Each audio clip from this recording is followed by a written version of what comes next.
7th East. I bet you guys didn't think we're going to go on air, but we are on the air. This is Prepper Talk Radio with Scott and Shane, and we've got a guest today. Good afternoon. Yeah, good afternoon. We've got John Fitzen here today. You've been kind of all over, everywhere, doing everything, and we're excited to have you. We met a couple of years ago at PrepperCon. Yep. And kind of stayed in touch ever since. And part of the thing that I just loved about you is you're a bladesmith. Mm-hmm. And you've been doing that for 25 years? Oh, no. I made my first knife when I was 14. I know I look like I'm 25. I was going to say 26, but 35 or so. Somewhere around there. I'm old, but I am damn handsome. Well, we appreciate you taking the time out of your schedule of dolling up for the evening to come hang out with us for a little while. Yeah, but I almost didn't make it, like I told you. Yeah, you had a little run-in with some Antifa punks. Yeah.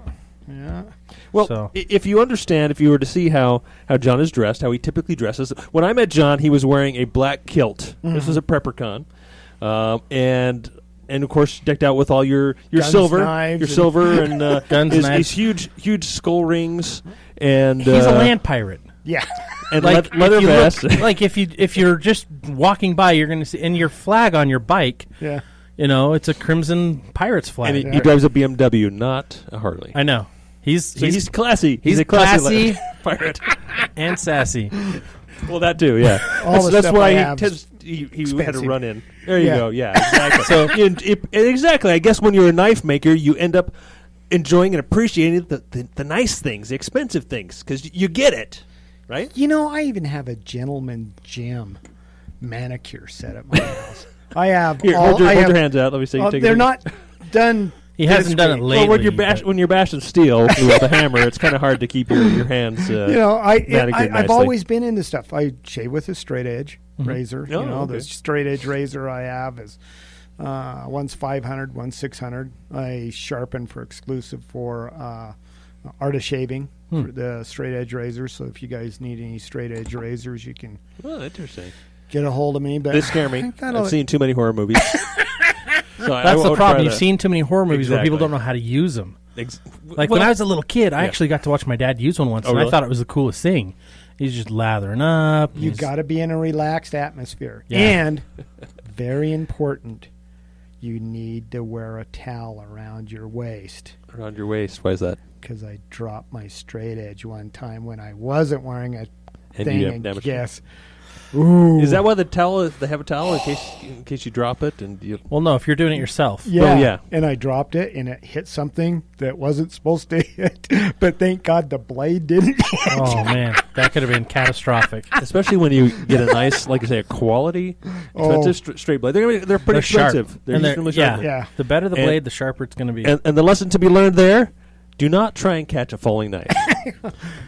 Yes. I mean, that's always the case. That's always the case. I did that with my boot in San Francisco. You dropped a knife, then you reached out with your boot to try and catch it? This guy picked up my knife, just grabbed it, and this is a $2,500 Damascus steel knife.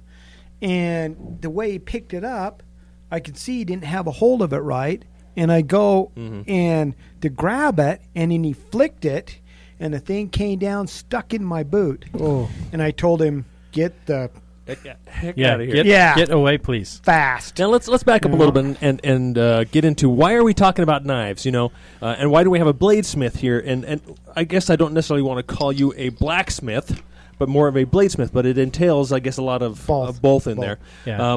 Well, I'm the catalyst here. We've been talking knives. We've also been talking getting back into old school techniques. Exactly where I wanted to go. Things that we should learn, right? I'm not saying everybody needs to go out and become a blacksmith or bladesmith, but I'm like learning and understanding the quality and the craftsmanship. Old world skills.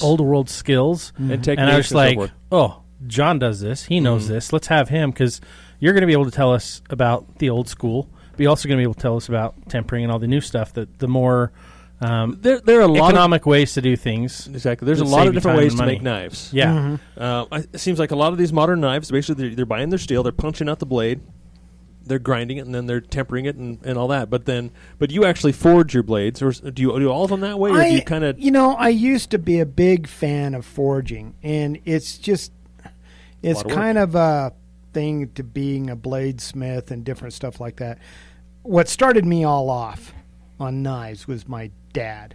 Mm-hmm. He bought Rowana Bowie from, what's his name? Lorenz Grinding when I was born. Mm-hmm. Oh, wow. And it's a big, big knife. And it was made out of a Studebaker leaf spring. Mm-hmm. And why he used Studebaker leaf springs, if you look at the knife where it's down by the guard, it's around a 1/4 inch thick, and then it goes up thicker, and then right up about up where it goes up into the point, it starts going narrow again. His ideology, he wanted the heaviness up in the front of the blade, so when it hits, it's going to hit really hard. Well, especially a large buoy when you're it's meant for chopping, right? Yeah, well, chopping, it does everything well. It will perform like a dagger. Mm-hmm. Right, because of the buoy shape. It will chop like a kukri, and it's the very best knife. And when I used to go hunting, I was an avid bow hunter. My buddies would say, "John, you're always carrying these big knives," and all I do is just hold up high on the blade on the back, and I made it. All of a sudden, now I got a 6-inch blade. Yeah. And I could do everything with it. My other buddies, they were carrying small knives, but all of a sudden, hey John, I need to go get some firewood. Can I borrow your big knife? Oh, dude, just use your knife. Well, what's not going to do it? Well, yeah, we'll get a big knife then. Yeah. So that's been our discussion lately. Is that okay? A big knife can do what a little knife can do, but a little knife cannot do what a big knife can do. So, yes, a big knife on your hip looks a little intimidating. I guess it depends on the person. It's kind of like open carry with a firearm, right? You can offend some people or get some people a little, oh, look at the knife he's carrying. See, I'm the second. Like, every time I see someone with a large knife, I'm like cool. Oh, can I see it? Yeah. It's I get excited because it goes back to my childhood. Every knife I ever had was small as a kid. Well, we all saw Rambo, Well, I'm thinking Crocodile Dundee. Yeah, absolutely. Well, you know what they say, a guy with a big knife. No, I don't. Do I need to hit the... Careful. No, his big feet. Oh, his big feet. Okay. Yeah. Well, I've got big feet. That means I can go get a big knife. But... Well, my first knife, my very first knife that I bugged the heck out of my dad for was probably 10 or, I don't know, it was a long time ago, $10, $20 Rambo-style survival knife. The Rambo knockoffs. Hollow handle, had the compass in the handle. It was a plastic handle, so it wasn't full tang or anything, but, I was 9 or 10 or First whatever. time I got one of those, I broke it in 35 minutes. Was it one of the... I just lost mine. Was it the Rambo replica? It was. Well, it was a Rambo replica. Style, with right? My finger bunnies are up. I'm fake quoting this. My dad got it from back in the day. It was Hugh M. Woods. He's a contractor, and so they provide all the wood. But he would get points for all of his orders, and he'd redeem them for like baseball gloves. And okay. He got one of these knives, and it was a piece of garbage. But I was so excited to have it, and 30 minutes later, I was like, "This is garbage." So I pulled out, my BSA pocket knife, and that was what I used for the next 10 years. I'll tell you a little story you guys will get a kick out of. I had number 56 of the first Rambo, the second Rambo movie, and from Jimmy Lyle. Who the knife maker was? Yeah, and I got it, and I was looking at it, I thought, wow, this is really cool. And then, anyway, then the knockoffs came, and I can't remember the company that put off the knockoffs. And, what was that? But anyway. There's a lot of them out there. Well, yeah, but there's one that's licensed to have. Yeah. Okay. And you'll see the Rambo thing on there. But that was out of stainless steel J20, something like that. Well, I think that's probably what mine was, either stainless steel J20 or worse. But you know what? J20, let me tell you something. J20 has more corrosion resistance than a 440C, and it's softer. So out it's easier in the field, to sharpen. Yeah, you can sharpen it really easy. So I started comparing. I got one of the cheap ones, and then this guy that had the original number 56 from the first movie called me up, and he goes, "I need that knife." He says, "You got it," because I didn't respond. I was in Germany or someplace, and he gave me $1,000 more and a Randall knife. And so I went out and bought one of the cheap knockoffs, and I started playing with the cheap knockoff, and I thought, wait a sec, it's soft, and I did some things to make it a little bit better, but... Yeah. Did you go through some tempering cycles, or what'd you do? Huh? What did you do to make it better? I drilled out inside. They had a certain type of thing that was holding it in. Wasn't as good as glue. And I learned this a long time. I found this glue that I do my knives with. They put golf club heads on with it. Oh. And I could build a pyramid about an inch tall and hit it with a hammer. It hardly even touches it. So I redid the inside to where it's just, it was a great blade. I beat it up bad. Well, awesome. One thing, I have spent a lot of time, looking at different steels, because each has their own quality, each has, their specific use that they're made for. There's the stainless grade, and then there's the carbon side. Stainless, it's kind of the left and right. And one thing that I've realized, and I've basically looked at all these steels and said, there's so many steels out there, it's just overwhelming. It's hard to choose. So my advice has been, find a good knife maker. They choose their steels wisely. They choose it for a reason, and just go with that, whatever steel they choose, because it's most likely going to do what they designed the knife to do. Let's say you came into my shop. You wanted to order a knife. First thing I say, okay, what are you going to use it for? Where are you living? Yeah. If you're living like in Panama, I went to Panama, landed, got off the plane. I thought I was drowning. It was so humid. Yeah. Probably want a stainless grade. Yeah. And when I was in Panama, I took a Randall knife at that time, the Attack Survival, with me. But stainless steel, here's how I can put it to you. Stainless steel holds a longer edge. Okay? In general. Harder to put an edge on. Yeah. High carbon steel holds a finer edge, easier to put an edge on. Stainless steel, but doesn't necessarily hold that edge as well as a stainless grade of steel. No, but it's a lot easier. It's just like just have to sharpen a little more often. Yeah, when I was in riggers, the 19th Special Forces, we had box cutting contest, and a guy with a stainless steel blade would usually cut more boxes, but he's down there trying to sharpen it, and the guy with the high carbon steel just do a steel and just bring it right back up, and he's back cutting boxes. So there's different things. Pros and cons. Yeah. So depending on where you are and how you're using it is the two biggest factors for you. And what I'm a big fan of, because we live here in Utah, spring steel. Yeah. It's super tough. It holds a great edge. Which is a type of carbon steel. Yeah. But the thing is, 5160, you look at it, it will rust. But that's one of the romances of it. Like the knife I showed you guys. I showed these guys a knife I'm carrying right now. I call it a Bulldog. The guard is actually a copy from Jim Bowie's knife that he had in the Alamo. Oh, wow. Yeah, it's, I could tell you all about that stuff and everything. But we're about to hit a break, so I want to ask one question before we cut out. Trailer hitch steel. Is that something I could make a knife out of or no? Got to find out. It's a carbon steel, right? It's a carbon steel. Yeah, there's all sorts of different things out there, and a lot of people. I can't tell you how many people brought stuff in to me and say, "Oh, it's high carbon steel," and then they find out it's not. So I got to test it and see what it'll do. Yeah.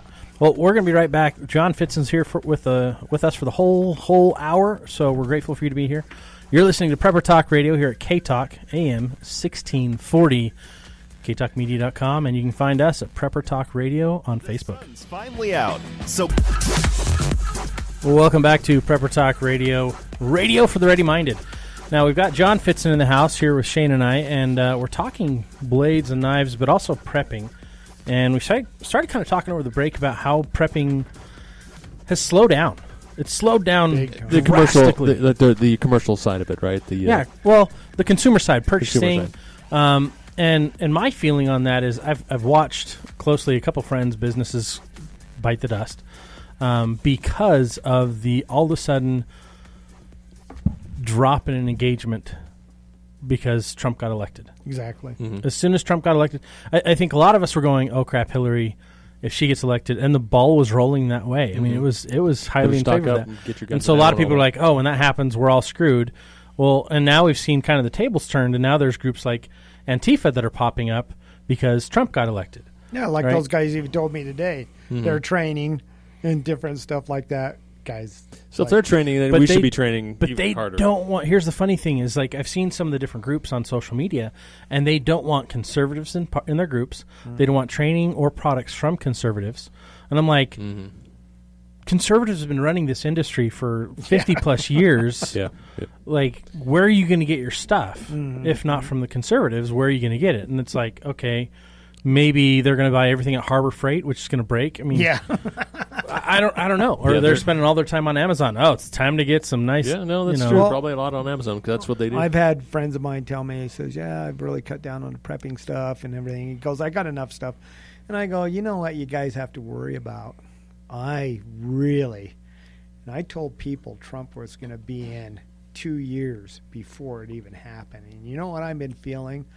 I think we're ready for something really bad happening. I think it's going to be conservatives against liberals. I mean, even my liberal friends if you sit down with me and talk to me, I tell you how I feel. And if you don't feel that way, I go, well, that's fine, buddy. You know, if you feel happy and you get up in the morning and with a smile on your face, that's great. But they get vicious. They get, you know, and I'm just laughing at them, you know, and but the thing is, something's going to happen. You can tell, and that's when all this stuff is going to really help you. Yeah, and I'm afraid you're right as well. Is that there's been a lull for too long now. And, well, there's spotty things going on. There's little tiny things going on. There's signs. If you're watching, there's signs. I mean, just like me sitting at the coffee shop today. Yeah, getting harassed there. You know what? And if you guys look at me, I'm, you know, you don't poke a bear. Well, and what's your background? I mean, because you were Army, right? Yeah, Army. Yeah, I was in the 1457th Engineers. Okay. American Fork, transferred over into the Special Forces. Got hurt in jump school. I was a rigger there. They did all the training out there, but the guys I run around with, I almost went back to Iraq, and I would have been making something like $800 a day. And then I seen my little daughter come run up, and I couldn't. I thought, you know, I just can't do it. When I was younger, I'm just, hey. You've been like gangbusters ready to go. Yeah, and the guys I still hang out with, a lot of contractors, and the guys that I hang out with are something else, and they're very, very low-key. These guys, they don't, you know, and I'm really popular on YouTube. I used to be, all this other stuff, and just, you know, I've had 9 reality shows go to crap, and, you know, and Forged by Fire actually came from us. Yeah, I remember you telling me that. Yeah, we had 4 years before, and they had the nerve to ask me to be on. Oh, no way. What a slap But you know face. what? They might not even have known because of the way things are. Yeah. But different people. Yeah, but all this stuff that, I mean, we got to be prepared for stuff that happens, and it's just nuts out there. It's really nuts out there. It is, and I think the failure point right now is that people that are getting into this late in the game, kind of thinking, "Oh, I need to get better prepared," they're going with whatever they're being marketed to, right? Not necessarily what the right things are, and they're not focusing on the skills first. Well, it's quite a process to get involved and to know where to look. Whereas you're easily distracted by the advertisers, you know, those who have money for and then you end up getting the sales guy, or the sales guy. I mean, like you and me, you know, we're sales guys. So I'm a marketing and sales guy. That's my background, and so it's interesting because, you know, I know when someone's trying to hard close me. I know when someone's trying to soft close me or trying to hook lead me. And it's funny because there's a lot of people when they go to an event like a PrepperCon, where there's a lot of gear, and they'll just buy the first person that can sell them the fastest. And that's very, to me, that's very disheartening because you didn't do a service to the client that you just got money from. Whereas I really appreciate companies that have great quality products. And that's what I really tried. When I launched PrepperCon, my goal was to help people get better prepared. I didn't care who you are, what your beliefs are, what your political leanings were. Like, my goal was to help people get prepared.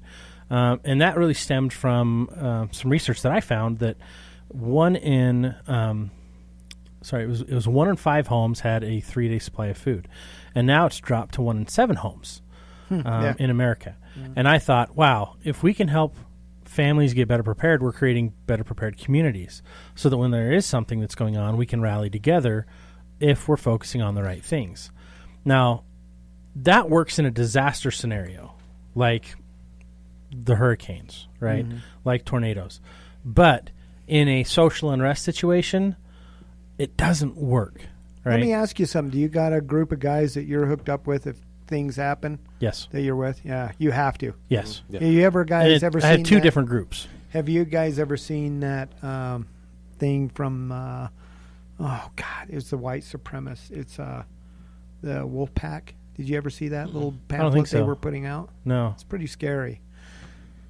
World War II, they had the wolf packs. Germans had the wolf packs where they were the subs and everything. They basically took that and what it talks, and I've read this pamphlet. I used to have it. If I find it, I'll let you guys look at it. Yeah. But basically, they go up in the mountains.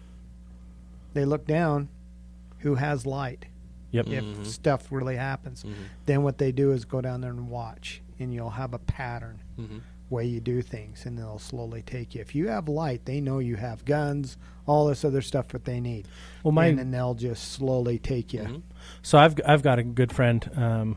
He was living in the South for a long time, and he'd go to gun shows, and there were guys, and this is pathetic, but there were guys that were actually selling lists of Mormons. He'd find the ward list, if you will, with the names and phone numbers of everybody on it, with the addresses, and he'd go find those, and then he'd make copies, and he'd bind them and sell them.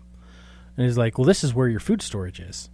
Really? He would walk around and sell them, and he's like, don't put your name on anything. And I'm like, oh, wow, because I'm Mormon. You know, in Utah, it's not as big a deal because, like, what is it? 2 and 5 people in Salt Lake are Mormon, and as soon as you leave Salt Lake County, it's like goes up from there. 4 out of 5 people are Mormon. I grew up in American Forks. Okay. Yeah, so it's I mean, it's the predominant culture and religion here, and so you know it's not as big an issue. But you know, living in Georgia, where you might be the only one for 4 or 5 miles, you know that could make you a target.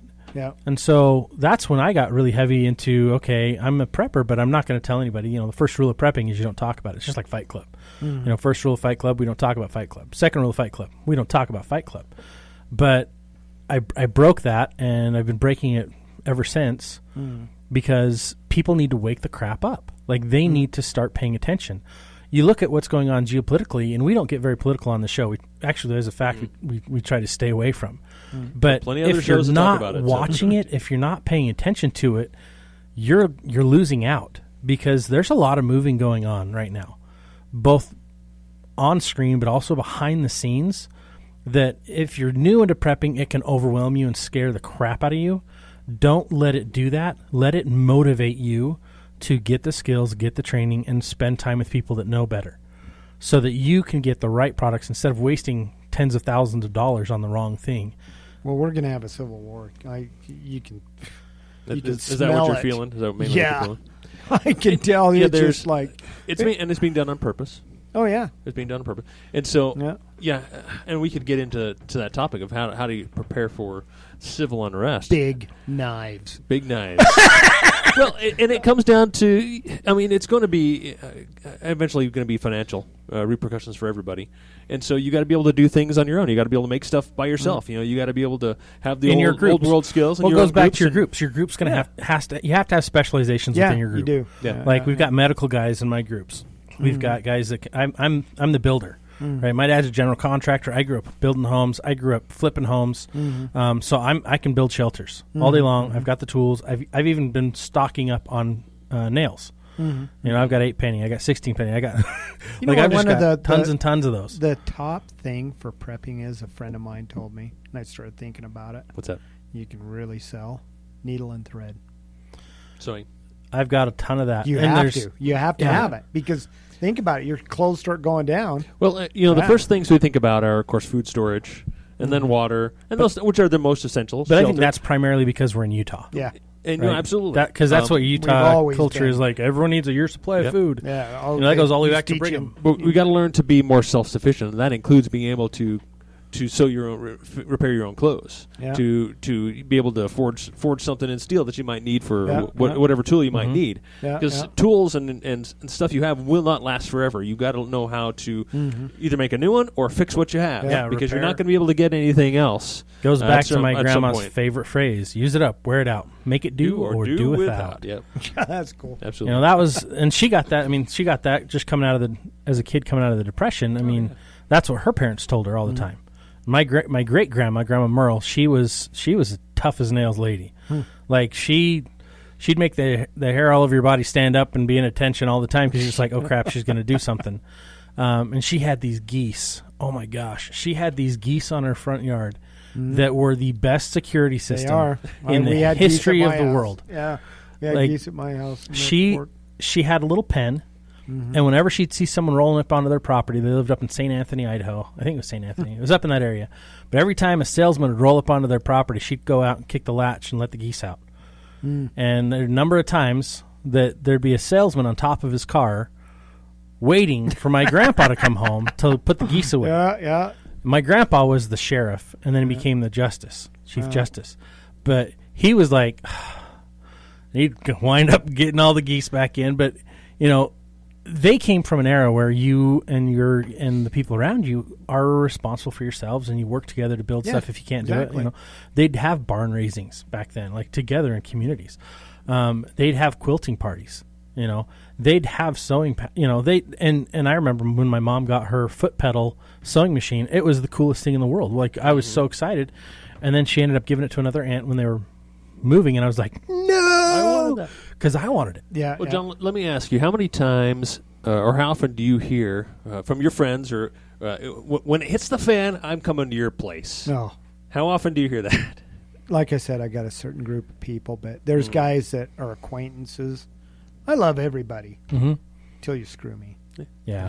And you want to take care. I mean, that's I think our natural. You want to be able to take care of others as well, but there's only so much we can do. And it is. And but these kids nowadays, I mean, I can talk on all these subjects. I mean, my daughter, she goes to art school, and at that art school, they had a walkout on guns. Well, my daughter didn't walk out, so I put a thing on Facebook.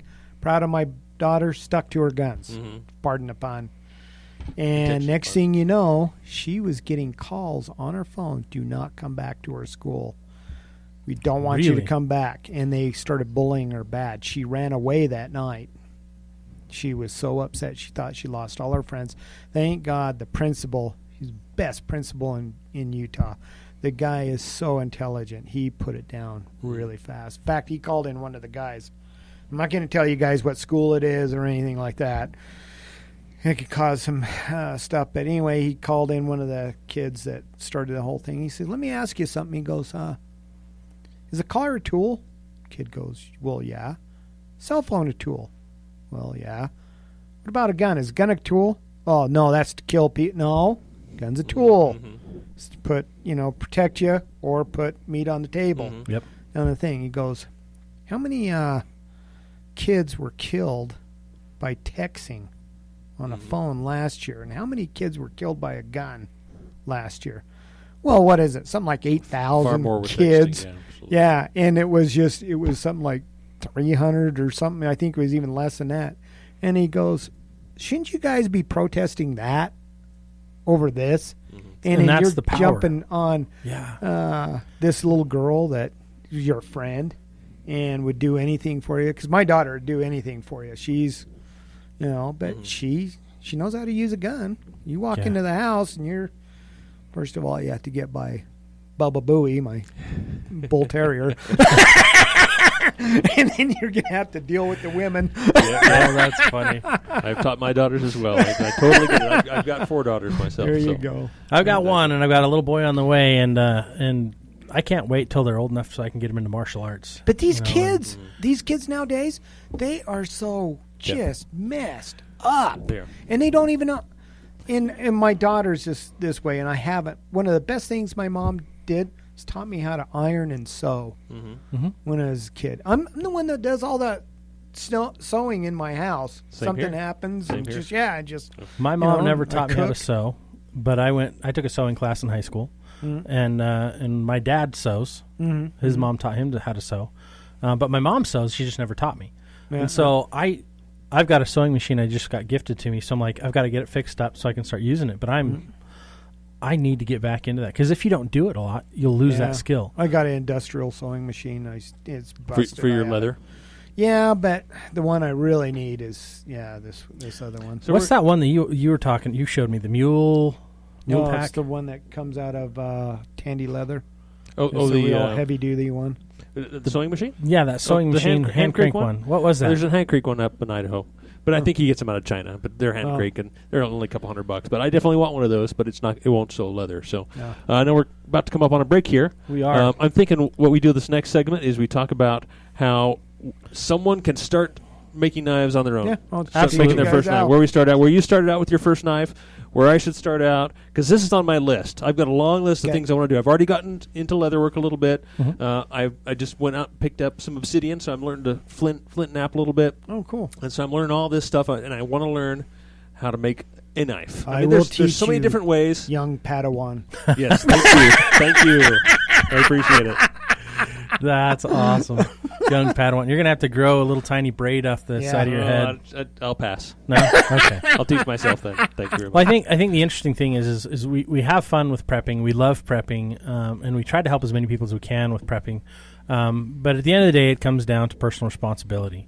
Everyone is responsible for themselves. It's the airplane mindset and mentality is you got to put your oxygen mask on before you can attend to someone else. And so if there's anything you listen to today and get wisdom from, let it be that phrase. We'll be right back after a message from our sponsors. You're listening to Prepper Talk Radio, radio for the ready-minded. Well, welcome back to Prepper Talk Radio. We're here with John Fitzen. In this segment, we're focusing on the how-to. So if I'm here too. Scott and Shane, I didn't announce myself either. I said we. We're here. Okay. All right. That's fair. Gosh, get off my back, you silly little man. I'm going to jump over this table and say nice things to you. Okay, cool. I like that. We never fight other than like verbal jousting. But Scott's much better at it than I am. So it depends on the day. I had a kid last year, and so ever since then, my mind reflexes have gotten a little sluggish. Yeah. Well, I was going to say, John, first time I met you, I can tell certain things about people when I see them. Obviously, you there's a judgment, right? You see someone that you have. Okay, this person is this way. But the first thing I thought is, okay, he carries a 1911 45. Mm-hmm. Am I right? Yep. All right. Yeah. See, I know my you said outside. And you just talked about it like 40 minutes ago. Not the 1911. Yeah. You said 45, but you can look on his side and see. Well, I can see. He's concealed. He's concealed. I can't see. But I figured, if it's a 45, it's a 1911. That's what he's carrying. Because just looking at him, it's going to be a 1911. And let me guess, what brand? It's not a Kimber. No, you're not a Kimber guy. I don't know. There's a lot of different 1911s out there. It's a custom made. A custom. Okay, there we go. That's why I couldn't. That makes even more sense because he's a custom guy. Yeah, absolutely. Almost all my guns, they're all just anything. In fact, I'm getting a Fostech shotgun coming in. I don't even know what that is. Oh, if you guys look it up, it's the fastest shotgun on the market. It's like full auto almost, and you can get a 30-round mag for it. Is it round drum? Is that what it is? You can get okay, maybe I have seen it. And it is cool, and the thing is only this long. Well, it sounds like you need it. I do. Well, let's get back to knives because we could go down another rabbit hole. Oh yeah. Well, let's get you trained on how to make a knife. Yeah, because how old were you when you made your first knife? 14. Okay, cool. So you've got tons of experience since then. Mm-hmm. You've learned a ton of lessons. So help us not make mistakes. Where do we start? Where does one person start? As simple and as straightforward as possible. And the easiest. Okay, there's a couple of different ways you can do it. I'm going to go the simplest way. I'm taking notes. I'm writing down. And it's going to have to do with me, too. So okay.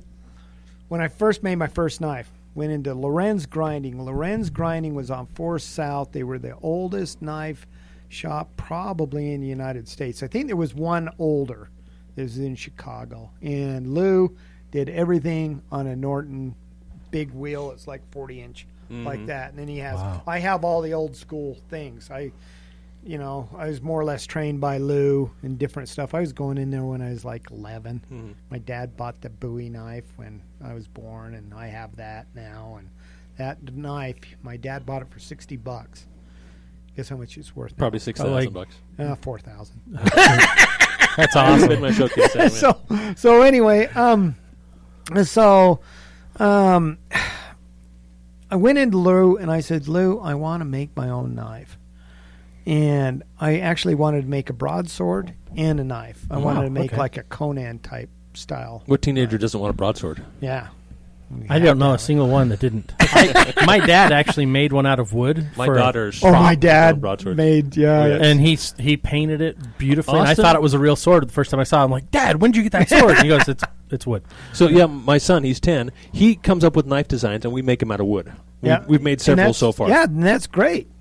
And you really get to know if you have a grinder, you can grind that wood. Yeah, and it's just like that, but it's just going to take you longer on the steel. Yeah. So anyway, but I'm going to go the very easiest way. Okay.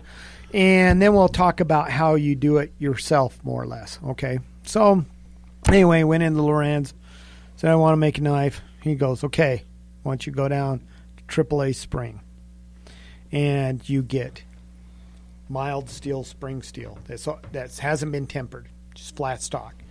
How thick do you want it? 1/4 inch thick. How wide do you want the broadsword? And I went really thick and I went really wide.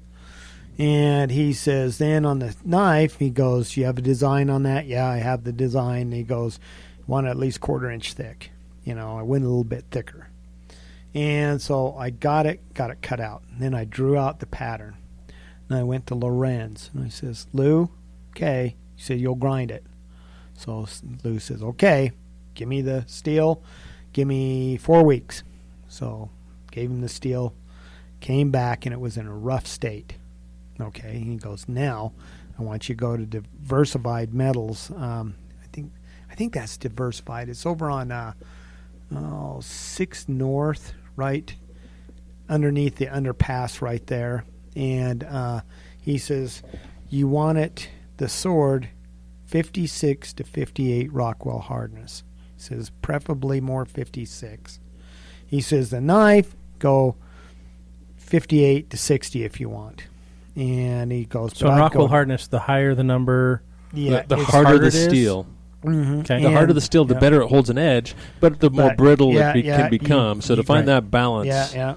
So almost every knife I ever do is around 56 to 58. Because I want to be able to be out in the wilderness and be able to put an edge on it still. Not too hard. Rock. Yeah. But still hard enough to be able to chop with it or whatever. And it has some spring to it and all the other stuff. So anyway, I took that sword and I took that knife that was rough ground. Okay, took it down, had them heat treat it. And they brought it back to me, and I took it back to Lorenz and had him grind it, do a final grind on it. Now heat treating, that entails getting the knife up to a certain temperature, quenching, whether water or oil or whatever it might be. And really, you guys, when you're heat treating, and I'll get into the heat treating on the other end, but we got Blanchards, we got Diversified, industrial heat treat is what it's called. Yeah, it's right off of 6 North or 7th North. So we could still take something down there and have them treat it. And it's better because they got the machines and all the other stuff. It's not easy to. And when I do it, I mean, I can't show you guys because I can't show you the color of the steel and different stuff, but I can kind of tell you how to. That's true. You kind of learn up to what brightness and what the color steel looks like to reach a certain hardness. Right. Yep. So anyway, so I took this and I took it back to Lorenz, and he has to grind it really slow and put the final edge on it. Right, because you don't want to get it too hot when you grind it because you're going to ruin your heat treat. Now you can get a surface blue. Sometimes guys, when they're finishing up a knife and you get just a tiny surface blue, it's if you go really down in that metal. And like if I get a little surface blue and I take it, it's a rubber wheel that's impregnated with grit, and I take it and I can just go right across it fast. You won't even see that blue. But you still got to be careful. So anyway, he takes that and he finishes it up. And I can't come back, and he handed me the thing, which you can bring the knife to me, the blank or whatever, and say, John, this is what I want, and I can do all that. Then he handed me the stuff, and he says, okay, now do your guard thing. So then I did some more research. I thought, I want a skull on the one side. I want different stuff. So on my my barbarian knife, I got a wishbone to a goose on the back. I got a rat skull in the middle and a bottom of a cat's jaw. And then it goes into this elk stag that has elk horn that has the hair around it. And then I got a bull horn, the tip of it, and I carved it out wild. And so drilled out the horn, so the tang would go down in it. And then I had a little special thing to screw on. And then I took all this and I did it in wax, took it to a place and had them cast it up. Wow. This is your first knife? Bronze, yeah. And it's in bronze. But this is not the simplest way to make a knife. Well, no, because you're letting all these guys do their let them do the I see. Yeah, okay. so you're coming off with something that's just really cool. And I've been offered $2,500, $3,000 for that knife. The broadsword, I sold it. A guy offered me way too much money for the broadsword, and I had everything done up that I was going to do to it. I had a bobcat skull that was going to be on it and everything. It was going to be cool, but anyway. So that's the easiest way. So the easiest way is to come with the design yourself and have others perform the work professionally. That way you get a professional quality knife that is going to last you your entire life. Now we're going to go on to one that let's say you're a Rambo and you watch that Rambo movie. I haven't seen the last one and how it made the thing. But it's good. Yeah. Well, what you want to do, you want to get spring steel. Okay. Once again, try to get spring steel that hasn't been used. You get used spring steel that's bent and everything, it's not going to turn out. Yeah, it's going to crack and have other problems. Because you probably have cracks in it and all this other stuff. And that takes a lot more time to correct that. Yeah. So what you want to do, let's say if you get a piece of spring steel that's been used, okay, so you got to normalize it. So you want to take it, you want to make you a forge that where you can get it up red hot. Now there's a number of ways to do forges. You can go online. There's all sorts of things out there to show you how to do it. To make your own forge. Yeah, you can even do it just with a blowtorch. If the knife is smaller, you're going to be able to do it. Yeah. That's kind of what I was thinking is for my little project. Yeah, so what you want to do is get that thing red hot, and then you take a magnet and start sticking it. Okay. When it stops sticking, you're right at that point. You're right at the right temperature. Yeah. And then you let it air cool, correct? And you do that three times? Yeah, 3 times. Just to normalize it, to correct it, to kind of get it back? I usually do it 2 times in different stuff like that. So then you can take the darn thing. You can take a file, and I've known guys that's done this. I mean, God, they do it in Nepal. And just file the crap out of it. File the angle. Yeah, that would take forever. Or like you were saying, you were going to use... a cutoff wheel on my forge grinder to shape it.